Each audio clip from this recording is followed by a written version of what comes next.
This Saturday, Prizefighter returns to London with the first ever international version, the heavyweights.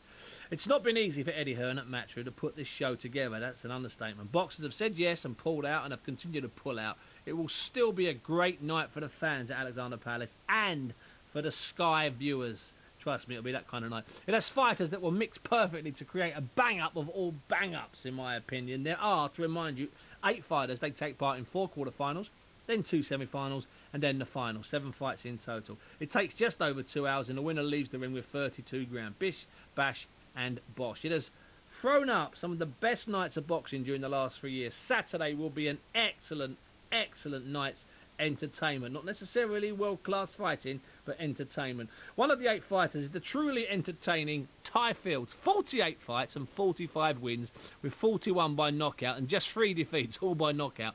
Now, I spoke to Tye a bit earlier. There is a line or two about his famous dressing gown coming up, don't worry. Here's Tye with me earlier, and I started by asking him about his first impression of London. It's priceless. Trust me. Oh, man, it's a once-in-a-lifetime deal, man. You got to go. Anybody that gets a chance to do this needs to go see London. Yeah, we like it. We like it a lot. Tye, let me ask you about this weekend's International Prizefighter. It's a hard event, a tough event, and you got a hard draw. You're fighting the British guy, Michael Sprott, first time round. Yeah, that's right. You know, but anybody that is wants to be a champion wants to fight the previous champion, and that's what I'm doing. So I'm excited about doing that.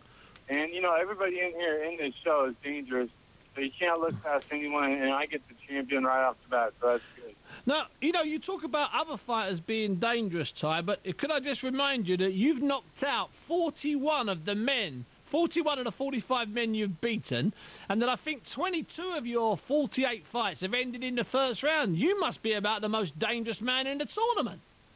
Yeah, and, you know, that's why I think this tournament is kind of geared directly towards me because of my high knockout rate and the early knockout rate.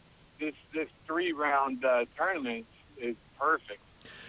Now, Tye, you've been in with some big names over the years. You've lost a couple, but you've beaten a lot of big old names: Ed Mahone, Bruce Seldon, Morris Harris, Michael Grant, Monty Barrett, Julius Long, all guys that we know, contenders or fringe contenders or former champions. Do you still think at 36, Tye, that you could fight your way to a world title if you hit the people on the chin? Yeah, well, you know, the window's definitely getting smaller, but I tell you what, I still have the work ethic of a 19-year-old, and I've always had a strong work ethic, so I think that goes a long way in the boxing world. Now, Tye, you're what, 6'6", 6'7", or 6'8"? You're a big old boy, aren't you? Yeah, I'm 6'8", about 20 stone. Well, 6'8", 20 stone. Did you play basketball or American football, or was boxing your first sport? I always played basketball. I played in college at San Diego State, and I did a little bit of European ball in Cork, Ireland, and Riga, Latvia. Oh, that Riga, Latvia. So that was decent standard in Latvia, decent standard in Cork. And what made you switch to boxing, Tye, apart from your size? You know, I didn't even start boxing until I was 24 years old. I was playing semi-pro basketball in Des Moines, Iowa, and I ended up getting a. Someone came up to me after practice and was like, "Hey, Tye, forget about basketball. I'll make you heavyweight champion of the world." Wow! I was like, "What? This guy's crazy, man. What are you talking about?" So, you know what? He kept coming to every practice, and he was really serious. So I kind of felt a little burnt out on basketball. I felt like I had gone as far as I could. And so I gave it a chance, and I had a fight in 1 month of training in this little basement. Knocked the guy out in the first punch in 22 seconds to the body. One punch broke 2 of his ribs. And I was like, wow, this might be pretty good. And you've stuck with it ever since. Now, Tye, I've got to ask you about your very famous sky blue dressing gown. The big sky dressing gown. Do you still wear that fantastic robe? It is fantastic, but unfortunately it didn't make the trip up here, though. Why not? I mean, it's one of the most fantastic things. You could cover a basketball court, half a basketball court with it if you put it out flat. Where is it? Yeah, you're right. I should probably frame it, use it as a bed cover, but I don't know. You know, the price of they get you on luggage fees like crazy now, so I didn't bring it. I should have brought it. Tye, that's a disaster. But listen, you're here, and you're going to provide some action at the Alley Pally on Saturday. Tye, it's been a pleasure talking to you. Pleasure. Thank you for having me. I appreciate it.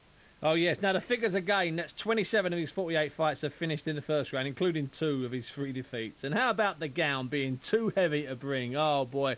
On each side, people are remembering me when he fought Monty Barrett from Satanta. Golden days. That was absolutely legendary. Happy days indeed. Big Tye Fields. We're going to be speaking very soon to John McDonald, who's going to run through the full list of prize fighters for this week. Okay, let's just go through some of the names. Mike Perez, Evgeny Orlov, Gregory Tony, Kirsten Manswell, Michael Sprott, Tye Fields, Lucien Bott and Konstantin Eric. One thing about all of them, there's a few of them are 6'9", 6'9", 6'5", but I tell you what there's an awful lot of big bangers in there, and I tell you what, it'd be a lot of fun. John McDonald will go through that in his own inimitable way a little bit later on.